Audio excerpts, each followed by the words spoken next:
नमस्ते सत श्रीकाल सारे विद्यार्थियों ਨੂੰ ਤੁਹਾਡੇ ਸਭ ਦਾ ਸਵਾਗਤ ਹੈ ਤੁਹਾਡੇ ਖੁਦ ਦੇ ਚੈਨਲ ਪੀਐਸਸੀਬੀ ਐਮੀਨੈਂਸ ਹਬ ਦੇ ਉੱਤੇ। ਤਾਂ ਦੇਖੋ ਬਈ ਬਹੁਤ ਦਿਨ ਹੋ ਗਏ ਆਪਣਾ ਸਭ ਤੋਂ ਪਹਿਲਾਂ ਇੱਕ ਲੈਕਚਰ ਗਿਆ ਸੀ ਕੈਮਿਸਟਰੀ ਦਾ ਜੋ ਕਿ ਸੀਗਾ ਬੇਸਿਕ ਕਨਸੈਪਟ ਆਫ ਕੈਮਿਸਟਰੀ। ਤੁਸੀਂ ਸਾਰਿਆਂ ਨੇ ਬਹੁਤ ਪਿਆਰ ਦਿਖਾਇਆ ਉਸ ਲੈਕਚਰ ਤੇ, ਬਹੁਤ ਵਧੀਆ ਰਿਸਪੌਂਸ ਦਿੱਤਾ। ਬਹੁਤ ਬੱਚੇ ਪੇਡ ਬੈਚ ਲਈ ਰਿਕੁਐਸਟ ਕਰ ਰਹੇ ਹੈ। ਤਾਂ 11th ਹਲਿਓ ਤੁਹਾਡਾ ਪੇਡ ਬੈਚ ਮੈਂ ਜੁਲਾਈ ਮੰਥ ਦੇ ਐਂਡ ਤੱਕ ਕੱਢ ਦੂੰਗਾ ਜਾਂ ਫਿਰ ਆਏ ਮੰਨ ਲਓ 15 ਜੁਲਾਈ ਤੱਕ ਕੱਢ ਦੂੰਗਾ ਜੇ ਤੁਹਾਡਾ ਰਿਸਪੌਂਸ ਇਸ ਵੀਡੀਓ ਤੇ ਵੀ ਵਧੀਆ ਰਿਹਾ। ਜਿੰਨਾ ਵਧੀਆ ਰਿਸਪੌਂਸ ਦੋਗੇ ਉਨਾ ਜਲਦੀ ਪੇਡ ਬੈਚ ਆਏਗਾ, ਉਨਾ ਜਲਦੀ ਅਗਲਾ ਫ੍ਰੀ ਵਾਲਾ ਲੈਕਚਰ ਵੀ ਆਏਗਾ। पेड बैच विच physics chemistry math physics chemistry English Punjabi 4 subject पढ़ाए जाएंगे एंड फ्री दे विच तां कल्ली फिजिक्स पढ़ा रहे हैं इस टाइम में। ठीक है, देखो अज अपना है लॉज ऑफ मोशन का लेक्चर जो कि है तुहाडा यूनिट 3 सैप्टेंबर एग्जाम्स विच इस यूनिट 3 दे विचों भी डायरैक्टली 5 मार्क्स का क्वेश्चन तुहाडे पेपर विच आउंदा हुंदा है ते मैं वो क्वेश्चन डायरैक्ट दसूंगा ते मैं गारंटी लैके दसूंगा कि आप आ क्वेश्चन तुहाडे 5 नंबर च आऊगा ही आऊगा, चाहे वो तुहाडा सितंबर एग्जाम है चाहे फाइनल एग्जाम है। सर जी इन्नी यूनिटा चो अरे 5 नंबर का क्वेश्चन सिर्फ और सिर्फ सितंबर पेपर्स का यूनिट 2 ते यूनिट 3 विचों आंदा हुंदा है ते फाइनल एग्जाम विच भी यूनिट 2 यूनिट 3 ते यूनिट 7 विचों आंदा हुंदा है 5 नंबर का क्वेश्चन। ये मैं पहले ही दस दिना। हुण ये लॉज ऑफ मोशन है, लॉज ऑफ मोशन का पार्ट 1 है। ये विच आपां first law, second law, momentum, impulse and अगे बहुत सारे टॉपिक्स करांगे। ठीक है, तो बने रहो इस वीडियो के उत्ते, इस वीडियो स्किप ना करो, बहुत शॉर्ट वीडियो है। जल्द तो जल्द आप सारे टॉपिक्स कंप्लीट कर देने हैं। 5 मार्क्स वाला क्वेश्चन अगले पार्ट में आऊगा। चलो जल्दी अटेंडेंस लवाओ सारे जने, अटेंडेंस बहुत घट बच्चे लवाने हो। चलो अटेंडेंस लवाओ। दूजी गल अटेंडेंस लवाने तो बाद लिख दो पार्ट 2 ते जेडे बच्चे चाहते जल्द तो जल्द पार्ट 2 आवे जल्दी पार्ट 2। जेडे बच्चे मेरे पेड बैच वाले जिन्होंने पेड बैच ज्वाइन करना वो लिख दो पेड बैच। जल्दी लिखो कमेंट्स दे विच अटेंडेंस भी लगवाओ बई। चलो हुण आपां चलदे अपनी स्लाइड्स उत्ते। सब तो पहला अपने को आउंदा हैगा मकैनिक्स। मकैनिक्स की है जिहड़े बच्चे अगे इंजीनियरिंग च जाणगे नॉन मैडिकल वाले उन्हां दे लई तां बहुत इंपॉर्टेंट चैप्टर है जिन्हां ने इंजीनियरिंग लाइन च जाना है। तो मकैनिक्स की हुंदी है, मकैनिक्स एक असल विच एक ब्रांच हुंदी है। तो मकैनिक्स अगे 2 पार्ट्स च डिवाइडेड है। याद करो पहला दूसरी यूनिट का नाम की सी काइनेमैटिक्स। तो काइनेमैटिक्स की हुंदा है, काइनेमैटिक्स हुंदा है study of motion without considering it's cause. यानी कि कोई भी ऑब्जेक्ट मान लो आप मार्कर इत्थे तो इत्थे आया तो ये इत्थों तो लेके इत्थे आया ना, इन्हें कीता मोशन कीता सर जी। तो इन्हें जिहड़ा मोशन कीता ना इस चीज़ की स्टडी नूं सिंपल भाषा विच काइनेमैटिक्स बोलते हैं। हुण तुहाडे चों कोई होशियार बच्चा बोले कि सर जी इन्हें इत्थों तो इत्थे तक जिहड़ा मोशन कीता है इहदे विच एक फोर्स लगी। तो जदों मैं उस फोर्स नूं स्टडी कर रहा कि किहड़ी फोर्सां लगियां, क्यों ये ऑब्जेक्ट इत्थों तो इत्थे तक पहुंचा, उस चीज़ की स्टडी नूं आपां बोलांगे dynamics. Study of motion along with the forces causing it. तो दोबारा दस देना काइनेमैटिक्स की है सिंपल, कोई चीज़ इत्थों तो इत्थे गई तो इस चीज़ की स्टडी नूं कि बस आपां ऐ पढ़ना है कि अच्छा आ ऑब्जेक्ट ए पॉइंट तो बी पॉइंट ते गया, बस इस चीज़ नूं बोलदे काइनेमैटिक्स। इस चीज़ की स्टडी नूं आपां काइनेमैटिक्स बोलांगे। पर काइनेमैटिक्स आप यूनिट 2 पढ़ चुके हैं ऑलरेडी। तो डायनेमिक्स की है ये चीज़ इत्थों तो इत्थे आई किता तो इन्हें मोशन ही है, पर किहड़ी फोर्सां इहनूं इत्थों तो इत्थे लेके गई, क्यों इत्थों तो इत्थे गई, किहड़ी फोर्सां दे कारण इत्थों तो इत्थे गई। तो जिहड़े तुसीं कारण है ना क्यों, जिहड़ा क्यों वर्ड है उस चीज़ नूं जिहड़ी स्टडी कर रहे हो उस चीज़ नूं बोलदे डायनेमिक्स। तो डायनेमिक्स की है स्टडी ऑफ मोशन है, ये भी study of motion along with the forces causing it कि किहड़े फोर्सां लग रहे वो क्यों दी जिहड़ी स्टडी कर रहे हो ना उस नूं बोलदे डायनेमिक्स। हुण आपां चलदे अपनी अगली स्लाइड की तरफ।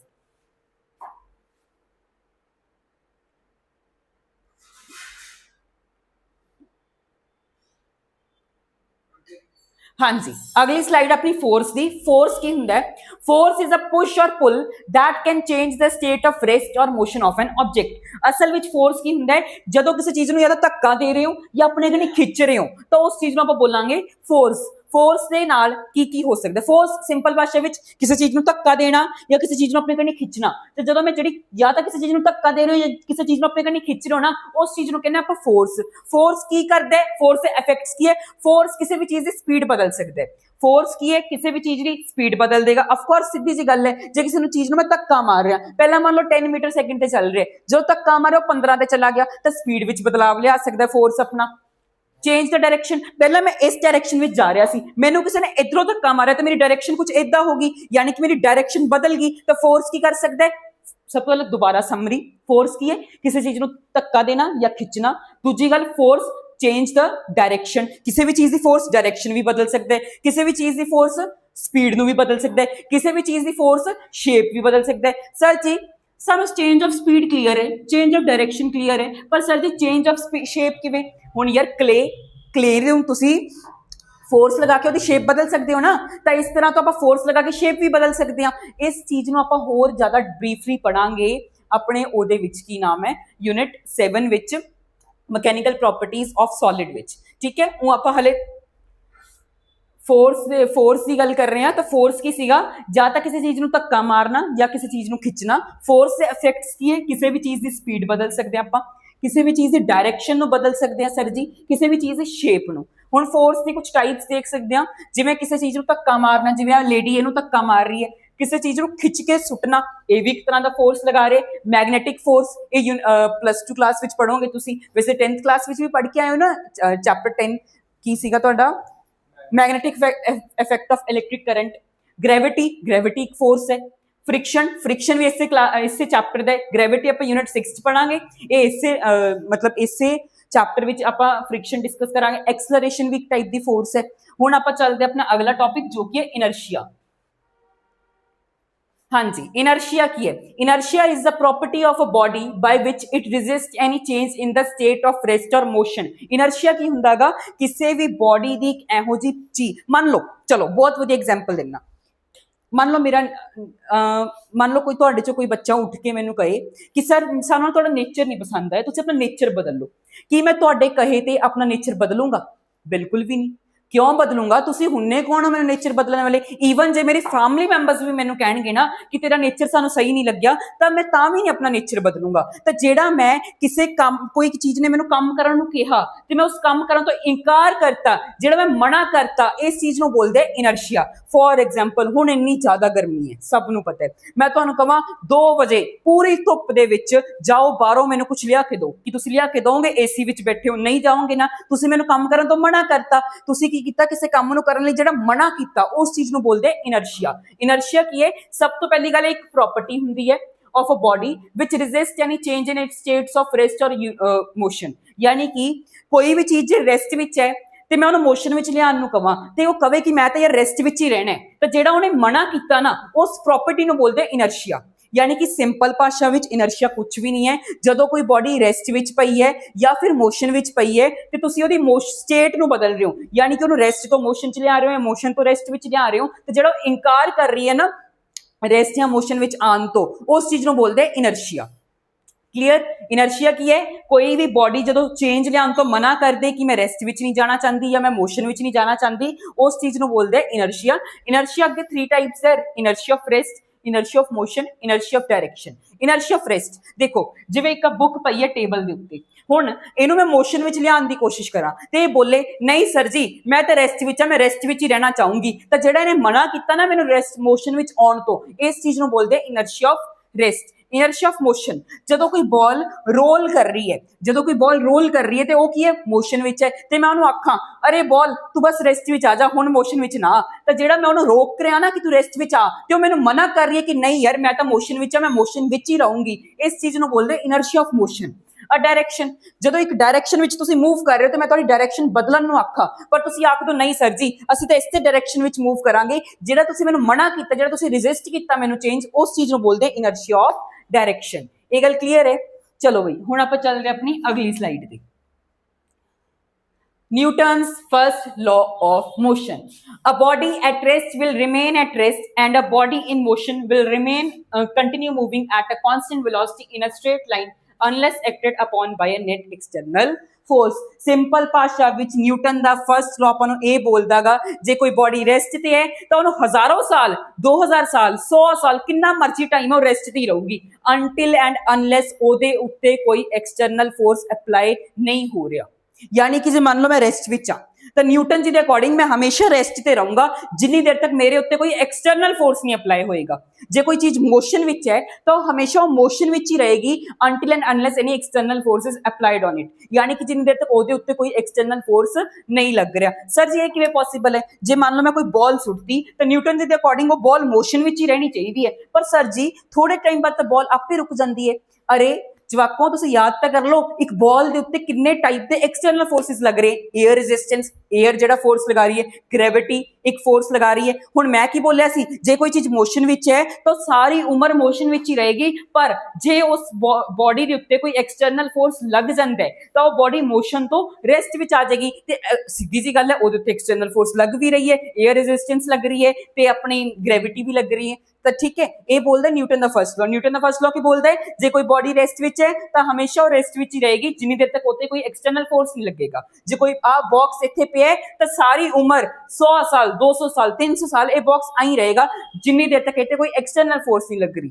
जदों कोई हाँ आ देखो हुण इन्हां दोनों ने सेम फोर्सिस लगाया इस बॉक्स से, तो बॉक्स भी रेस्ट विच ही रहेगा। इधरों भी मान लो 50 न्यूटन का फोर्स है, इधरों भी 50 न्यूटन का फोर्स है, तो दोनों साइड तो फोर्स सेम है, पर ये दोनों बॉडीज की रहणगियां सेम रहणगियां, मतलब ये बॉडी रेस्ट विच ही रहेगी। हुण इन्हां दे अकॉर्डिंग तां न्यूटन जी दे अकॉर्डिंग तां जे कोई बॉडी मोशन विच है तो सीधी जी गल मोशन विच ही रहेगी, जो कि गल भी सही है। जिवें आ बॉडी है, हुण तुसीं इहनूं मोशन विच लिआंदा, हुण ये सारी जगह 100 साल 200 साल 300 साल मोशन विच ही रहनी चाहिदी सी। जे एयर रेजिस्टेंस ना हुंदी, जे ग्रेविटी ना हुंदी, तो जे कोई बॉडी मोशन विच है तो मोशन विच ही रहेगी, पर जे ओदे उत्ते कोई एक्सटर्नल फोर्स लग गई फिर वो मोशन विच नहीं रहेगी। ये न्यूटन दा फर्स्ट लॉ बोलदा। दोबारा समझाना, अ बॉडी एट रेस्ट, जे कोई बॉडी रेस्ट विच है तो रेस्ट विच रहेगी, जे कोई बॉडी मोशन विच है तो मोशन विच रहेगी, जिन्नी देर तक उन्हां ते कोई एक्सटर्नल फोर्स नहीं लग रही। ये कौन बोलदा है? न्यूटन जी दा फर्स्ट लॉ। हुण आपां चलदे अपनी अगली स्लाइड, न्यूटन जी दा सेकंड लॉ।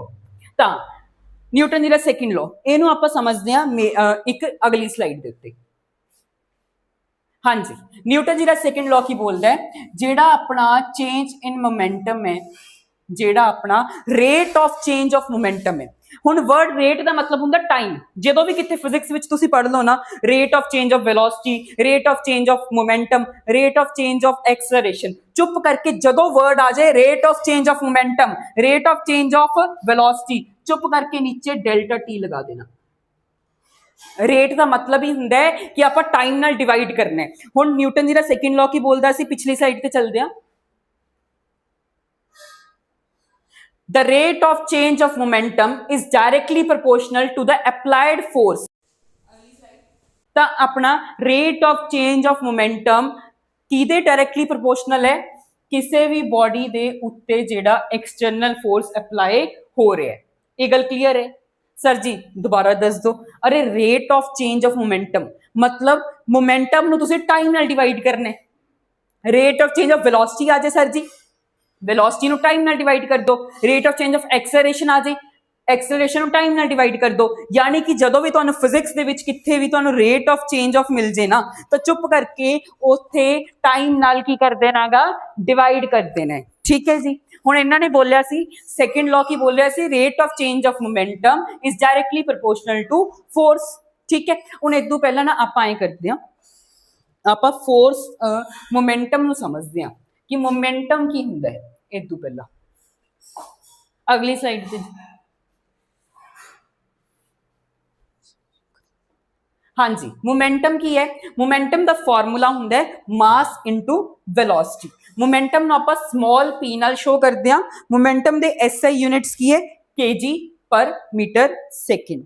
दोबारा दस देना, मोमेंटम दा सिंपल फार्मूला है mass into velocity, mass into velocity. Momentum नूं आपां छोटी पी नाल शो करदे हां, P equals to M into V। किसी बॉडी का मास ज्यादा है तो उस बॉडी का मोमेंटम ज्यादा होएगा, जे किसी बॉडी की वेलोसिटी ज्यादा है तो उस बॉडी की मोमेंटम भी ज्यादा होएगा। ये गल क्लियर है? दोबारा दस देना, मोमेंटम की है मास इनटू वेलोसिटी। जे कोई बॉडी हैवी है यानी कि भारी है तो उसका मोमेंटम भी ज्यादा होएगा, जे कोई बॉडी है फास्ट स्पीड नाल चल रही है तो फास्ट मोमेंटम होएगा। ठीक है, मोमेंटम क्लियर हो गया।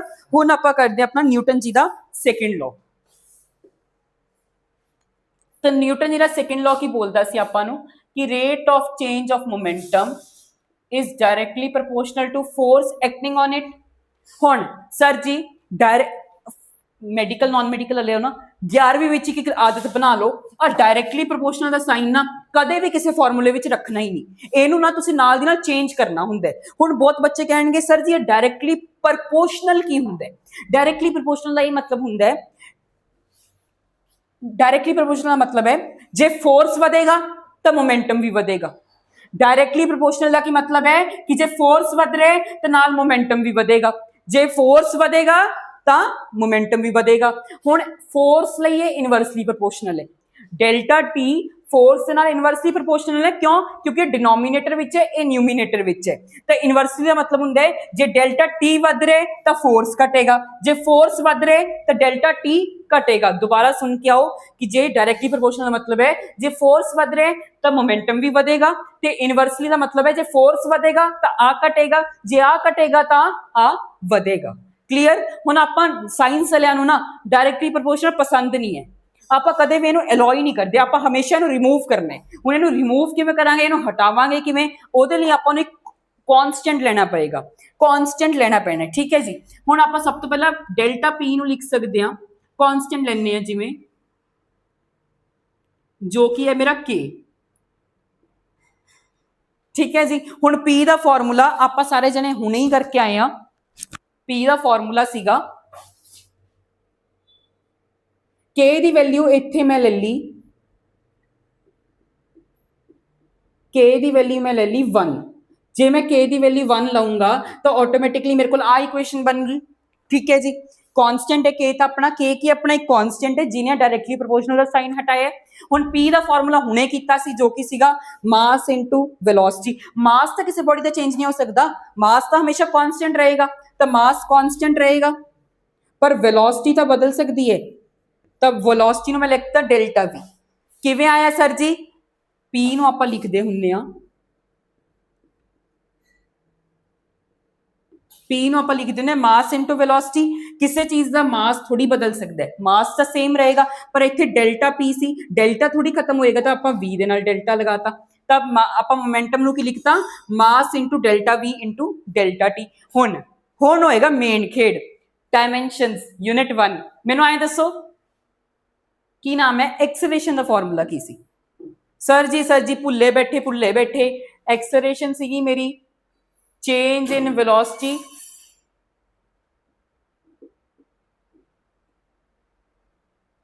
Upon change in time. हाँ जी सर जी, हुण याद आया कि एक्सेलरेशन का change in velocity upon change in time सी, यानी कि एक्सेलरेशन की सी change in velocity. Change in velocity इहनूं आपां डेल्टा वी भी बोल सकते हैं, चेंज इन टाइम यानी कि डेल्टा टी। तो एक्सेलरेशन की सी delta V upon delta T, यानी कि mass into delta V upon delta T की है ए का दे बराबर आ गया एफ दे। सर जी आ फॉर्मूला कितने देखे लग रहा है, तो अपने कोले F equals to M A आ गया किदे थ्रू, न्यूटन दे सेकंड लॉ तो। बहुत बच्चों जो असं क्वेश्चन करते हैं ना तो बच्चे से वीक आंसर देंगे कि न्यूटन जी का सैकेंड लॉ अपन बोलता है force equals to mass into acceleration, या फिर बोल देंगे F equals to M A, जो कि टोटली गलत है। असल में न्यूटन जी का सैकेंड लॉ अपन बोलता है कि जो अपना rate of change of momentum है ये डायरेक्टली प्रोपोर्शनल है फोर्स से। 11वीं में हो चुके हो, 9th वाली डेफिनेशंस ना याद करो, 11वीं में होके तुसी इदा बोलना है। जो कोई पूछ ले सैकेंड लॉ की बोलता है the rate of change of momentum is directly proportional to force. फिर अपन एक छोटी जी डेरिवेशन की जिहदे विच आपां ने आ डायरेक्टली प्रोपोर्शनल साइन हटा के कांस्टेंट लिया जो कि के है। के दी वैल्यू मैं अगले स्टेप 1 करती, एफ बराबर आ गया delta P upon delta T. P नूं हुणे पढ़ के आए सी, मोमेंटम का फॉर्मूला सी मास इनटू वेलोसिटी। मास किसी चीज़ का बदल नहीं सकता, वेलोसिटी बदल सकती है, तो मास into delta V upon delta T बराबर एफ दे। हुण एक्सेलरेशन का formula delta V upon delta T, delta V upon delta T मैं ए लिखता तो मेरे को फाइनल न्यूटन जी का सैकेंड लॉ की बोल रहा है F equals to M A. ये गल क्लीयर होगी। हुण आपां चलांगे अगली स्लाइड ते जो कि होएगी मेरी इंपल्स की।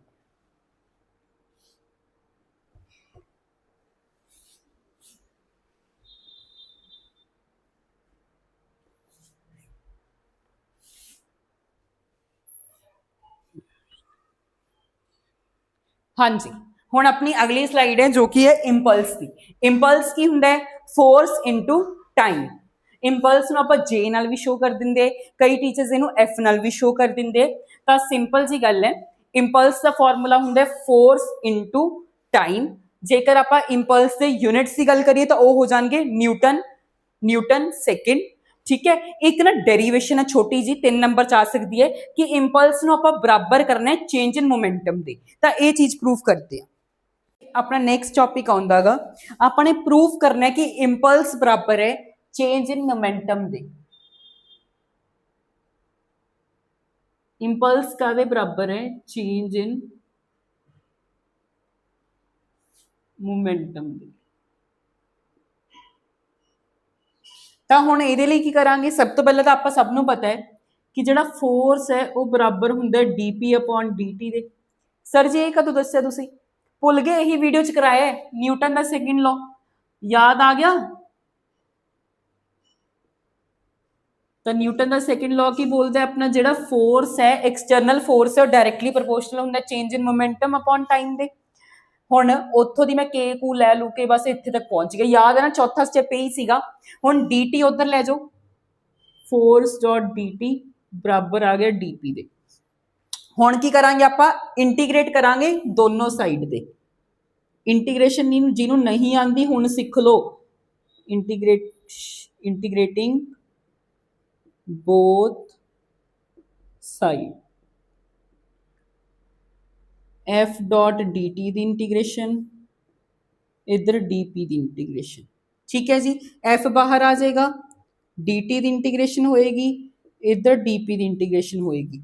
हुण टाइम तो आप लिमिट्स पुट करनी, एक होंगी अपनी लोअर लिमिट, एक होंगी अपर लिमिट। लोअर लिमिट की है टाइम आप लिख सकते हैं 0 तो लेके अपने को मान लो टी टाइम हो गया कि यानी कि कोई बॉडी पहला 0 सेकंड ते सी, हुण अपने को टाइम टी है, सिंपल, यानी कि 0 तो टी टाइम तक पहुंच गए। सेम मोमेंटम की भी आप लिमिट्स पुट करांगे P1 तो P2 तक, यानी कि मोमेंटम दे विच जिहड़ा बदलाव आया, पहला मोमेंटम P1 सी फिर ओदा P2 हो गया। हुण लिमिट्स किवें पुट करते हैं? जी दी लिमिट्स पुट करनी है, सब तो पहले अपर लिमिट पुट करांगे। अपर लिमिट के टी इंटीग्रेशन के दौरान रूल देख लो, इनू बोलते अपर लिमिट, इनू बोलते लोअर लिमिट। अपर लिमिट पुट करते सब इंटीग्रेशन कर दो, पहला अपर लिमिट पुट करते upper limit T C, minus कर दो, एक माइनस का साइन लगा दो, लोअर लिमिट। ये होगी तुहाडी इंटीग्रेशन कि आप इंटीग्रेशन करनी किवें। सेम इत्थे दोबारा सीख लो, पहला अपर लिमिट ले लो जो कि मेरा P2 माइनस लोअर लिमिट, ये होगी मेरी इंटीग्रेशन की लिमिट्स पुट करना। इत्थे लिमिट सीगी 0, इत्थे लिमिट सीगी टी, इत्थे लिमिट सीगी P1, इत्थे लिमिट सीगी P2। ठीक है जी, आपने लिमिट्स पुट कीतियां P2 माइनस P1 करके। लिमिट्स पुट किवें करनी है? Upper limit minus lower limit, lower upper limit minus lower limit. Solve कर लो इनू, तो एफ टी माइनस 0 बराबर है P2 माइनस P1। आ तो कैंसिल ही है, माइनस 0 करना है तो किसी चीज चो मान लो 7 माइनस 0 है तो आंसर 7 ही आएगा, तो भी इत्थे भी एफ टी आएगा। हुण याद करो इंपल्स का फॉर्मूला की सीगा? Force into time. इंपल्स की सीगा? फोर्स इनटू टाइम, तो इत्थे भी की है? फोर्स इनटू टाइम, तो इनू तो मैं लिख सकदा इंपल्स। हुण ये की है? किसी चीज विचों दूसरी चीज माइनस हो रही है, सेम चीज दे विचों दूसरी चीज माइनस हो रही है, तो इनू आपां बोलदे चेंज। इनू की लिखांगे आपां? Change in momentum.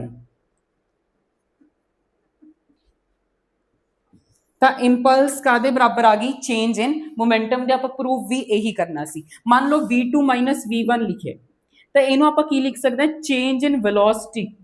Change in velocity यानी कि जो सेम चीज चो एक सेम चीज माइनस हो रही है तो उस चीज को आप लिखांगे चेंज इन वेलोसिटी। जिथे मैं A2 माइनस A1 कर रहा, change in acceleration, F2 minus F1 कर रहे, चेंज इन फोर्स, उवें इत्थे P2 माइनस P1 कीता सिर्फ चेंज इन मोमेंटम। एक आधे बराबर है इंपल्स दे 3 नंबर से डेरिवेशन आ जाती है, प्रूव हो जाता है। दोबारा कर लेने आ, प्रूव करना सी impulse equals to change in momentum दे। हुण अपने को सब तो पहला है फोर्स, फोर्स का बराबर से डीपी अपॉन डी दे। ये कित्थों आया? सेकंड लॉ तो। फिर मैं इधर डी टी डिवाइड से उधर जाके मल्टीप्लाई, फिर मैं की इंटीग्रेशन। इंटीग्रेशन के दौरान आपने फोर्स तो बाहर आ गया क्योंकि फोर्स कांस्टेंट है, डी टी दी आपां लिमिट्स पुट कीतियां जो कि 0 तो लेके टी तक, and momentum the limits put की P1 तो लेके P2 तक। फिर आपने इंटीग्रेशन के रूल के अकॉर्डिंग लिमिट्स पुट कीतियां। पुट किवें करनी है? F into upper limit minus lower limit बराबर है, दोबारा तो डीपी की लिमिट्स पुट करनी है, upper limit minus lower limit. ਹੁਣ ਆਪਣੇ ਕੋਲ ਹੈ ft ਮਾਈਨਸ 0 ਬਰਾਬਰ p2 ਮਾਈਨਸ p1। ft ਮੇਰਾ ਹੁੰਦਾ ਹੈ ਇੰਪਲਸ ਤੇ p2 ਮਾਈਨਸ p1 ਨੂੰ ਮੈਂ ਲਿਖ ਸਕਦਾ ਚੇਂਜ ਇਨ ਮੋਮੈਂਟਮ। ਤਾਂ ਆਪਣੇ ਕੋਲੇ ਇਹ ਡੈਰੀਵੇਸ਼ਨ ਨਾਲ ਇੱਥੇ ਹੀ ਤੁਹਾਡਾ ਲਾਜ਼ ਆਫ ਮੋਸ਼ਨ ਦਾ ਪਾਰਟ 1 ਸਮਾਪਤ ਹੁੰਦਾ ਹੈ। ਬਿਲਕੁਲ ਸਹੀ ਸੁਣਿਆ, ਲਾਜ਼ ਆਫ ਮੋਸ਼ਨ ਦਾ ਪਾਰਟ 1 ਬਹੁਤ ਛੋਟਾ ਰੱਖਿਆ ਮੈंने। ਐਂਡ ਜਲਦ ਤੋਂ ਜਲਦ ਕਮੈਂਟ ਕਰ ਦਿਓ, ਇੱਕ ਤਾਂ ਅਟੈਂਡੈਂਸ, ਇੱਕ ਪੇਡ ਬੈਚ ਜਿਨ੍ਹਾਂ ਨੇ ਪੇਡ ਬੈਚ ਲੈਣਾ ਹੈ, ਇੱਕ ਪਾर्ट 2, ਤਾਂ ਕਿ ਤੁਹਾਡਾ ਜਲਦ ਤੋਂ ਜਲਦ ਪਾर्ट 2 ਵੀ ਆ ਜਾਏ। ਤਾਂ thanks everyone for watching this lecture. ਹੁਣ ਆਪਾਂ ਮਿਲਾਂਗੇ ਆਪਣੇ ਅਗਲੇ ਲੈਕਚਰ ਜੋ ਕਿ ਹੋਏਗਾ ਪਾर्ट 2। ਉਸ ਤੋਂ ਬਾਅਦ ਆਪਾਂ ਦੇਖਦੇ ਹਾਂ ਪੇਡ ਬੈਚ ਬਹੁਤ ਜਲਦ ਆਉਣ ਵਾਲਾ, ਟੈਨਸ਼ਨ ਨਾ ਲਓ। And bye bye everyone.